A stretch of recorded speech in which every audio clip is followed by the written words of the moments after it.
یہ 70 کی دہائی کی بات ہے۔ برطانیہ میں بی بی سی کے علاوہ کسی ریڈیو اسٹیشن کو کام کرنے کی اجازت نہیں تھی۔ بی بی سی کے علاوہ تمام ریڈیو اسٹیشن غیر قانونی تھے اور ان کو پائرائٹ اسٹیشن کہا جاتا تھا۔ ایسے میں ایک شخص کو آئیڈیا آیا کیوں نہ انٹرنیشنل واٹرز میں بیٹھ کر ریڈیو چلایا جائے۔ بس اسی آئیڈیا کے تحت یہ شخص ریڈیو اسٹیشن کا سامان لے کر برطانیہ سے سمندر کی طرف نکلا اور سمندر کے اندر تقریباً 12 کلومیٹر دور ایک ملٹری ٹاور پر پہنچ گیا۔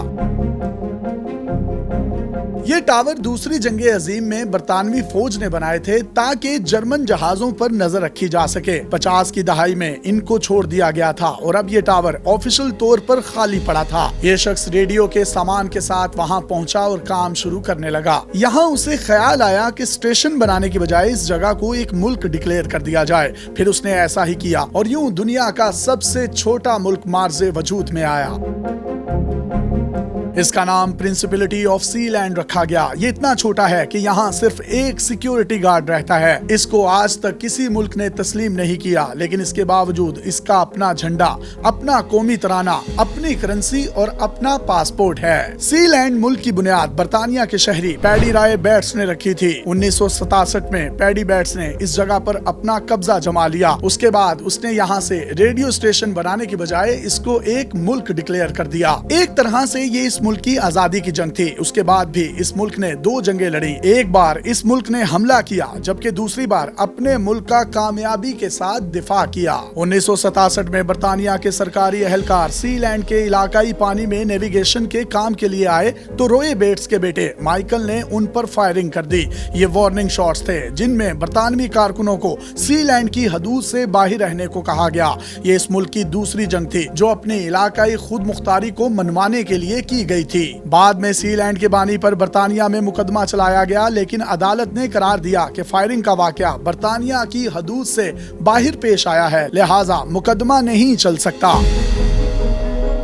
سی لینڈ نے تیسری جنگ اگست 1978 میں لڑی۔ الیگزینڈر ایچنباخ نامی جرمن شہری خود کو سی لینڈ کا وزیر اعظم کہتا تھا۔ اس نے بیٹس اور اس کی اہلیہ کو سی لینڈ کی فروخت کے لیے آسٹریلیا میں بلایا۔ سی لینڈ کو لگژری ہوٹل اور کسینو میں تبدیل کرنے کا وہ ارادہ رکھتا تھا۔ یہ ڈیل کامیاب نہیں ہو سکی۔ اس پر الیگزینڈر نے جرمن اور ڈچ کرائے کے فوجیوں کے ذریعے سی لینڈ پر حملہ کر دیا۔ اس وقت سی لینڈ میں پیڈی بیٹس کا بیٹا مائیکل موجود تھا۔ کرائے کے فوجیوں نے مائیکل کو یرغمال بنا لیا، لیکن یہ نوجوان جلد ہی خود کو آزاد کرنے اور اس حملے کو ناکام بنانے میں کامیاب ہو گیا۔ اس نے کرائے کے فوجیوں کو وہاں سے بھگا دیا اور الیگزینڈر کو قید کر دیا۔ الیگزینڈر کے پاس سی لینڈ کا پاسپورٹ تھا، اسی لیے اس کے خلاف اس چھوٹے سے ملک کے ساتھ غداری کا مقدمہ چلایا گیا۔ اس کی رہائی کے لیے تقریباً $35,000 جرمانہ رکھا گیا۔ الیگزینڈر کی رہائی کے مذاکرات کرنے کے لیے جرمنی نے لندن سے اپنے سفیر کو سی لینڈ بھیجا۔ کئی ہفتوں کے مذاکرات کے بعد الیگزینڈر کو رہا کر دیا گیا۔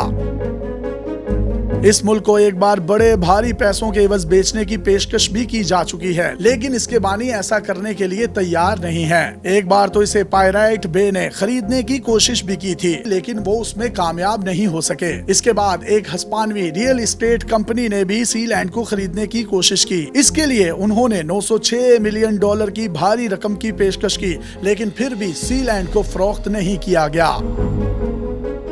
Guinness book of world record کے مطابق سی لینڈ دنیا کا سب سے چھوٹا ایریا ہے جو اپنے آپ کو ایک ملک کے طور پر منوانا چاہتا ہے۔ کئی دہائیوں سے یہ ملک موجود ہے، لیکن کسی بھی اور ملک نے اسے بطور ملک تسلیم نہیں کیا۔ لیکن اس کا شاہی خاندان آج بھی اپنے اس دعوے پر قائم ہے کہ سی لینڈ ایک ملک ہے۔ وہ اس ملک کے پاسپورٹ بھی جاری کرتے ہیں۔ اس وقت دنیا میں تقریباً 3000 لوگ ہیں جن کے پاس سی لینڈ ملک کا پاسپورٹ موجود ہے۔ یورپی یونین سی لینڈ کے پاسپورٹ کو ایک فینٹیسی پاسپورٹ تصور کرتی ہے۔ اس پاسپورٹ پر کسی بھی ملک کا سفر نہیں کیا جا سکتا، البتہ اگر آپ نے سی لینڈ کا سفر کرنا ہے تو اس کے لیے ویزے کی ضرورت ضرور پڑے گی۔ یہاں جانے کے خواہش مند افراد لندن سے صرف 2 گھنٹے کا سفر کر کے سفوگ نامی برطانوی شہر جاتے ہیں۔ یہاں یہ کاغذی کاروائی مکمل کرتے ہیں، یہیں انہیں ویزا جاری کیا جاتا ہے، جس کے بعد ایک سپیڈ بوٹ کے ذریعے سی لینڈ کا سفر شروع ہوتا ہے۔ تقریباً 1 گھنٹے بعد وہ ٹاور آتا ہے جس پر یہ سی لینڈ موجود ہے۔ اس ملک میں 7 بیڈ رومز ہیں،